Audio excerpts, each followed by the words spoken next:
kábíyèsí olódùmarè ọba tó mọ ohun gbogbo, òun nípa pín ìmọ̀ tó ń fìmọ̀ ọmọ ẹ̀dá tí ń pera ẹ̀ lọ́jọ̀gbọ́n.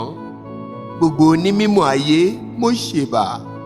Adéyínká Àyìndé ọmọ ìyá elépo lọ́jà gbangba lórúkọ tèmi ń jẹ́. Ìjẹ́ tí ẹ mọ̀ pé 12 ni gbogbo ìpín ìràwọ̀ tọ́lọ́hun ọba mi dá? I mean our zodiac sign. A ní ìràwọ̀ iná 3, ìràwọ̀ omi 3, ìràwọ̀ afẹ́fẹ́ 3 lòun náà. Bákan náà la ní ìràwọ̀ erùpẹ̀ 3. Do you even know your zodiac sign at all? Ǹjẹ́ ó tiẹ̀ mọbi tó fì sí nínú àwọn ìràwọ̀ yìí? Lábẹ́ bí tí ń kórí, tẹ́tí sí àwọn ìràwọ̀ 12 tí wọ́n kà kalẹ̀ yìí kó o lè mọbi tó fì sí nínú gbogbo wọn. Capricorn ni àkọ́kọ́ tí a mọ̀ sí January. Ìkejì ni Aquarius tí í ṣe February. Ẹlẹ́ẹ̀kẹta ni Pisces tí a mọ̀ sí March. April ni ẹlẹ́ẹ̀kẹrin tí í ṣe Aries. Oṣù karùn-ún ni Taurus tí a mọ̀ sí May. Gemini ni oṣù kẹfà tí í ṣe June. July a sì mọ jẹ́ Cancer oṣù keje. Ìkẹjọ ni Leo tí wọ́n ń pè ní August. Virgo ní September oṣù kẹsàn-án. Libra ńlọṣù kẹwàá tí í ṣe October.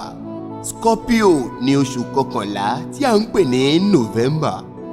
Oṣù kejìlá ní Sagittarius which is December. Bí a ṣe ka àwọn oṣù yìí kalẹ̀ náà ni wọ́n ń ṣiṣẹ́ wọnú ara wọn. Ló fi jẹ́ pé ọ̀pọ̀ nínú ohun tí kò wá ń ṣe àbí wù níwà ńlámútọ̀run wá yàtọ̀ sí àfiṣe. Ní báyìí ẹ wá farabalẹ̀ máa gbọ́ ọ̀pọ̀ nínú ìwà àti ìṣe àwọn ọmọ tí a bí ní oṣù kọ̀ọ̀kan. Bí kò bá tí ì kàn ọ́, ní sùúrù a sì máa débẹ̀. Ṣùgbọ́n máa wòye sí ìwà àti ìṣe ẹbí, ará, ọ̀rẹ́, ẹ̀gbọ́n, àbúrò, bàbá, ìyá àtàwọn tí wọ́n rọ̀gbà yí ọ ká.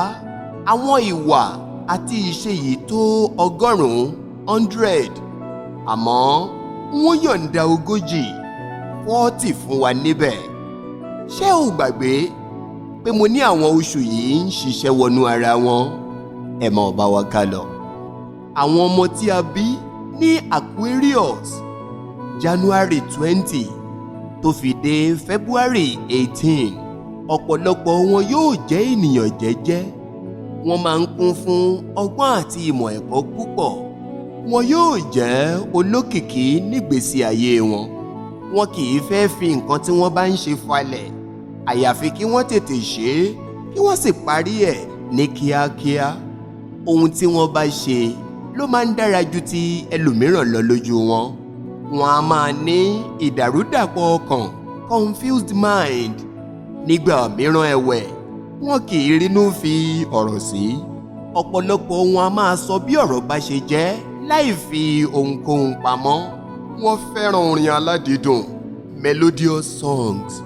Wọ́n ní ẹran ìkórìíra àti ìlara púpọ̀, tó bẹ́ẹ̀ tí àwọn ènìyàn fi máa ń ṣe ìlara wọn. Àwọn ènìyàn a sì máa ṣi ọ̀rọ̀ wọn gbà sódì. They are easily misunderstood. Wọn yóò fẹ́ràn láti dá nǹkan ara wọn ṣe láì tẹ̀lé ìmọ̀ràn ẹlòmíràn. Ọ̀pọ̀ nínú wọn jẹ́ olórí kunkun. Ìwà, èrò àti ìṣe wọn máa ń sábà yàtọ̀ sí ti àwọn ọ̀rẹ́ wọn. Wọn kì í fẹ́ lo àṣẹ búburú tàbí agbára tí kò dára lórí ẹni tí wọ́n bá jù lọ. Bẹ́ẹ̀ ni àwọn náà kì í fẹ́ kí ẹnikẹ́ni kó pa wọ́n láṣẹ tàbí lo agbára lórí wọn. Bínú wọn ṣe dára tó, bẹ́ẹ̀ ni ìbínú wọn ṣe burú tó pẹ̀lú. Wọ́n fẹ́ràn ọmọ bíbí, wọ́n sì nífẹ̀ẹ́ láti tọ́jú àwọn ọmọ wọn dáradára. Ènìyàn tí ara rẹ̀ kò balẹ̀ ni wọ́n. Nípa èyí, wọ́n máa ń sábà ṣe àṣìṣe, mistakes. Òmíràn nínú wọn a fẹ́ máa fi ọ̀nà ẹ̀bùrú lówó. Agídí ọkàn pọ̀ fún wọn. Pàápàá àwọn ọmọbìnrin tá a bí ní àsìkò tá à ń wé yìí. Bákan náà wọn a máa lójú kòkòrò iṣẹ́ ṣíṣe. Díẹ̀ nínú wọn ló máa ń ya ọ̀lẹ. kódà wọn á tún máa ti ibi iṣẹ́ kan bọ́ sí òmíràn. Àwọn ọ̀rẹ́ wọn yóò máa fi ẹ̀sùn kàn wọ́n púpọ̀. Wọn á máa ṣe ohun gbogbo pẹ̀lú ìfura. Ìgbà púpọ̀ ni àwọn ènìyàn máa ń kórìíra wọn láì nídìí. Kò sí àgbẹ́kẹ̀lé kankan nínú wọn, nítorí ibi tí ènìyàn bá darí wọn sí ni wọ́n máa ń gbà nígbà mìíràn.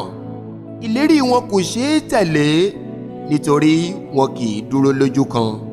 Àwọn ìṣẹ̀lẹ̀ òjijì yóò pọ̀ jù ní ìgbésí ayé wọn. Ọ̀pọ̀lọpọ̀ ìgbà ni ire àti àǹfààní ńláńlá yóò máa yọjú nínú ayé wọn, pàápàá nígbà tí wọ́n bá ti sọ ìrètí nù. Nígbà mìíràn ẹ̀wẹ̀, wọ́n á sì tún máa tẹ̀lé ìmọ̀ràn ẹlòmíràn. Àwọn ọmọbìnrin wọn a máa rẹwà púpọ̀. Ọ̀pọ̀lọpọ̀ wọn a máa ní ẹ̀bùn ìṣípayá tàbí àsọtẹ́lẹ̀ tó múnádóko. Wọ́n fẹ́ràn láti tú èrò ọkàn wọn síta fún ènìyàn. Wọ́n sábà máa ń jẹ́ olóríire ní ọjọ́ alẹ́ wọn. Wọn yóò fẹ́ràn láti dá sí ọ̀rọ̀ ìlú tàbí di òṣèlú pàtàkì. Àtọkùnrin àtobìnrin wọn, wọ́n kórìíra ìwà kòkòkò. Bẹ́ẹ̀ ló rí àbí bẹ́ẹ̀ kò rí? Àti pé ọmọ oṣù wo gan-an nìwọ? Ẹ fi sí abẹ́ comment section wa ká lè tẹ̀síwájú.